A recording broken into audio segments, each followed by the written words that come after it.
Lecture de l'Apocalypse de Saint Jean. Il y eut un combat dans le ciel. Michel, avec ses anges, dut combattre le dragon. Le dragon, lui aussi, combattait avec ses anges, mais il ne fut pas le plus fort. Pour eux, désormais, nulle place dans le ciel. Oui, il fut rejeté le grand dragon, le serpent des origines, celui qu'on nomme Diable et Satan, le séducteur du monde entier. Il fut jeté sur la terre et ses anges furent jetés avec lui. Alors j'entendis dans le ciel une voix forte qui proclamait « Maintenant voici le salut, la puissance et le règne de notre Dieu, voici le pouvoir de son Christ. Car il est rejeté l'accusateur de nos frères, lui qui les accusait jour et nuit devant notre Dieu. Eux-mêmes l'ont vécu par le sang de l'agneau, par la parole dont ils furent les témoins. Détachés de leur propre vie, ils sont allés jusqu'à mourir. Cieux, soyez donc dans la joie, et vous qui avez aux cieux votre demeure. »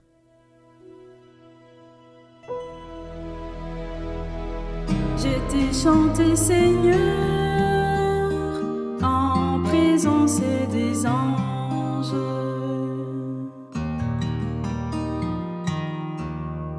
De tout mon cœur, Seigneur, je te rends grâce.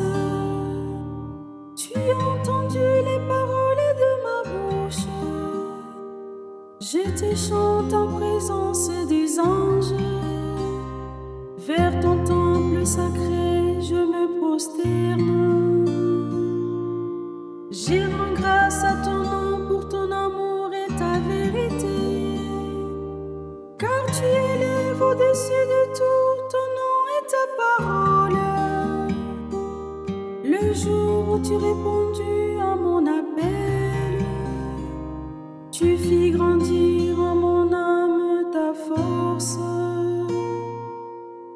Tous les rois de la terre te rendaient grâce. Quand ils entendent les paroles de ta bouche, ils chantent le chemin du Seigneur. Quelle est grande la gloire du Seigneur.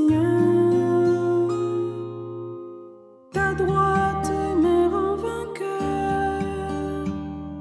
Le Seigneur fait tout pour moi. Seigneur, éternel ton amour, n'arrête pas l'œuvre de tes mains. Je t'ai chanté, Seigneur, en présence des anges.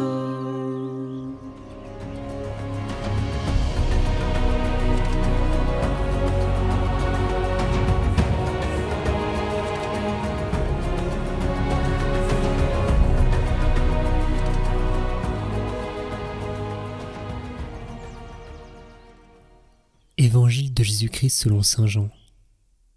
En ce temps-là, lorsque Jésus vit Nathanaël venir à lui, il déclara à son sujet : « Voici vraiment un Israélite, il n'y a pas de ruse en lui. » Nathanaël lui demande : « D'où me connais-tu » Jésus lui répond : « Avant que Philippe t'appelle, quand tu étais sous le figuier, je t'ai vu. » Nathanaël lui dit : « Rabbi, c'est toi le Fils de Dieu, c'est toi le roi d'Israël. » Jésus reprend : « Je te dis que je t'ai vu sous le figuier, et c'est pour cela que tu crois. Tu verras des choses plus grandes encore. » Et il ajoute : « Amen, Amen, je vous le dis. Vous verrez le ciel ouvert, et les anges de Dieu monter et descendre au-dessus du Fils de l'homme. »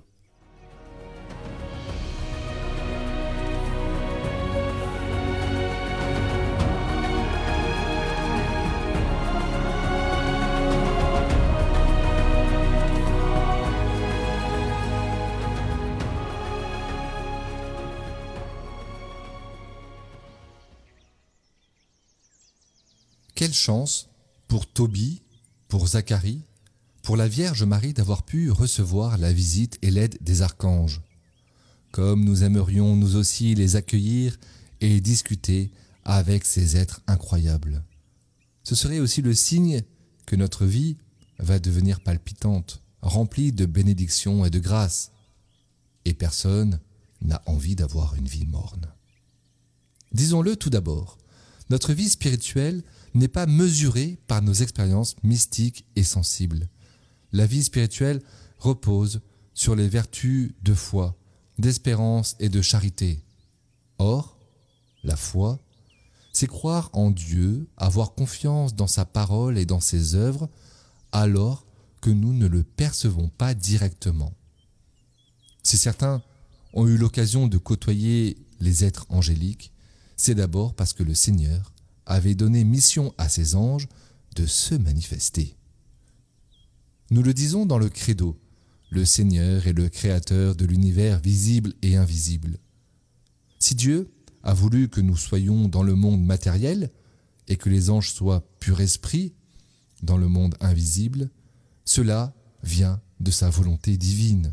Les anges ont été créés pour agir dans l'invisible sans que nous le sachions, tout simplement parce que c'est leurs affaires d'être aux affaires secrètes du Seigneur. Oui, un jour, lorsque nous serons au ciel, nous aurons connaissance de ce que les anges ont fait, mais en attendant, ce qui est invisible doit rester invisible. C'est bien pour cela que l'Église nous demande de ne pas chercher à entrer en contact avec ce monde invisible. Il y a les anges, sous-entendez les bons anges, mais il y a aussi les anges qui ont décidé de s'opposer à Dieu au moment de leur création. Ce sont les démons. Et de la même manière, les démons agissent de manière invisible. Heureusement que nous ne percevons pas tout ce qui s'y passe. Nous serions sans doute transis de peur en voyant toutes les manigances de l'ennemi. Mais rassurons-nous, le Seigneur veille et il envoie ses anges pour accomplir son œuvre dans ce domaine. Alors, ne cherchons pas à entrer en contact avec le monde invisible. Ne cherchons pas à donner un petit surnom à notre ange gardien, comme s'il s'agissait d'un petit animal de compagnie qui serait là gentiment pour nous faire plaisir. Non, les anges sont des personnes à part entière et ils ont un nom que Dieu leur a donné. Mais alors, me direz-vous, à quoi sert donc d'avoir toutes ces créatures invisibles ? Eh bien, cela manifeste la toute-puissance de Dieu et la beauté de sa création. Tout comme il existe 1,9 million d'espèces connues à ce jour sur notre Terre, il existe des myriades de myriades d'anges, dont chacun est d'une espèce particulière et unique. Ils agissent pour répondre aux ordres que Dieu leur donne. C'est d'ailleurs de là que vient leur nom. Ange veut dire celui qui reçoit une mission. Voici comment se présente l'archange Raphaël à Tobie. Je suis Raphaël, l'un des 7 anges qui se tiennent ou se présentent devant la gloire du Seigneur. Les anges, par leur diversité et le principe même de leur existence, nous rappellent notre ultime destination. Nous sommes faits pour nous tenir devant Dieu, pour l'adorer et être unis à lui. Dans l'évangile de Matthieu, Jésus dit à la résurrection, les hommes et les femmes seront comme des anges. Après notre temps de sanctification sur la terre, nous pourrons contempler notre Créateur et toute son œuvre. Nous pourrons rendre grâce pour tous ses bienfaits et acclamer son nom de gloire. En attendant, notre mission, si nous l'acceptons, c'est d'accomplir la parole du Seigneur, de faire advenir son règne sur la terre comme il s'étend déjà au ciel. Pour cela, il compte sur nous, car il nous a fait coopérateurs de sa création. Alors, comme les anges, repoussons les ténèbres et disons au Seigneur, « Me voici, je viens faire ta volonté. »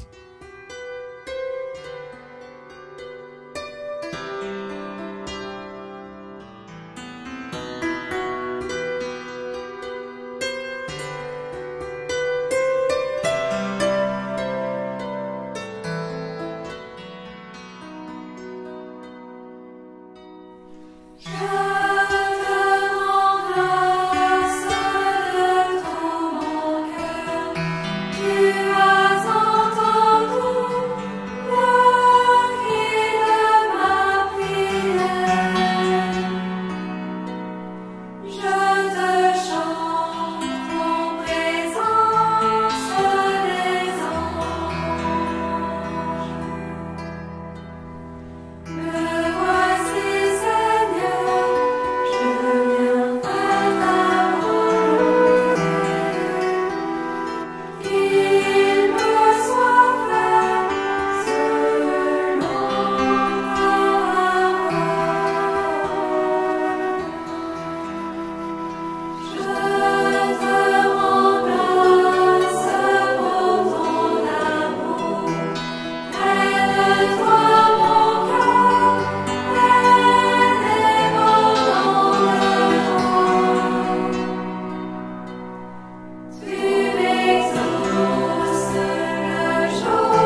Découvrez les neuvaines du moment en description de cette vidéo. En ce moment, vous avez la neuvaine de rentrée.